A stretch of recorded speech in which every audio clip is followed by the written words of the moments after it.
Protesta e zhvilluar një ditë më parë para kuvendit të Shqipërisë ka tërhequr vëmendjen e mediave ndërkombëtare. Agjencia Reuters, revista gjermane Der Spiegel dhe media britanike Sky News kanë raportuar për përplasjet mes protestuesve dhe policisë, si edhe për kërkesat për dorëheqjen e kryeministrit Edi Rama. Reuters e përshkruan protestën si një provë për qeverinë e Ramës, duke theksuar se demonstruesit e akuzojnë ekzekutivin për korrupsion dhe mungesë transparence në projektet zhvillimore. Protestat janë një provë për kryeministrin Edi Rama, i cili ka qenë në pushtet që nga viti 2013 dhe të cilin shumë e fajsojnë për korrupsionin ose për mosbërjen e mjaftueshme shërbimeve bazë si kujdesi shëndetësor, shkruan Reuters. Sipas agjencisë, protesta u shoqërua me tensione pasi policia përdori ujë me presion dhe gaz lotësjellës për të shpërndarë turmën. Protestuesit hodhën vezë dhe miell në drejtim të forcave të rendit dhe deputetëve, ndërsa pati edhe të plagosur gjatë përplasjeve. Reuters nënvizon se protesta nisi si reagim ndaj projekteve të zhvillimit në Bregdet, por më pas u zgjerua në një lëvizje më të gjerë kundër qeverisë. Edhe Der Spiegel raporton se pakënaqësia e qytetarëve ka kaluar tashmë kundërshtimin ndaj një projekti të vetëm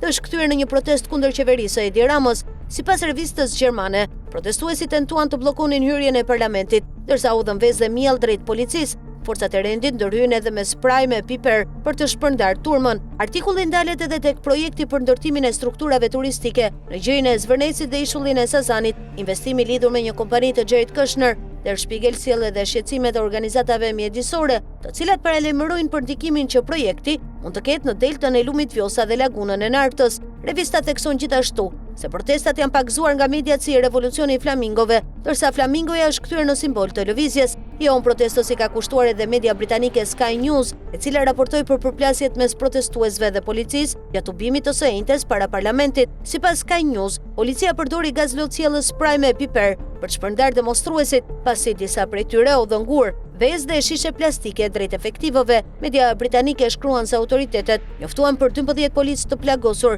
dhe 18 protestues të ndaluar. Artikulli thekson se demonstratat janë pjesë e protestave të përditshme të njohura si revolucioni i flamingove, të cilat nisën pas kundërshtimeve ndaj projektit për një resort luksoz në lagunën e Nartës, ndërsa më pas u zhndërruan në protesta më të gjera kundër kryeministrit Edi Rama dhe qeverisë së tij. Sky News raporton se qindra protestues u mblodhën para parlamentit duke kërkuar dorëheqjen e Ramës dhe duke proritur Rama duhet të shkojë në burg. Media britanike përmend gjithashtu se disa demonstrues dëmtuan një automjet policie duke përdorur një pjesë të një bariere metalike përpara ndërhyrjes së forcave të rendit. Në artikull citohet edhe protestuesja Agustela Thoma, e cila deklaroi se qytetarët kërkojnë që zëri i tyre të dëgjohet nga institucionet. Sky News sjell edhe qëndrimin e qeverisë sipas të cilit resorti i planifikuar konsiderohet një projekt me rëndësi për zhvillimin e turizmit dhe ekonomisë, ndërsa evidenton kundërshtimet e organizatave mjedisore, të cilat paralajmërojnë për pasojat që investimi mund të ketë mbi ekosistemin e zonës. Media britanike publikon edhe reagimin e ministrit të brendshëm Vesford Lamallari, i cili dënoi dhunën ndaj efektivëve të policisë. Raportimet e Reuters, Der Spiegel dhe Sky News e paraqesin protestën si një zhvillim që ka kaluar kufit e kundërshtimit ndaj projekteve turistike dhe është ndërruar në një lëvizje më të gjerë politike, ku kërkesa kryesore e protestuesve mbetet largimi i kryeministrit Edi Rama.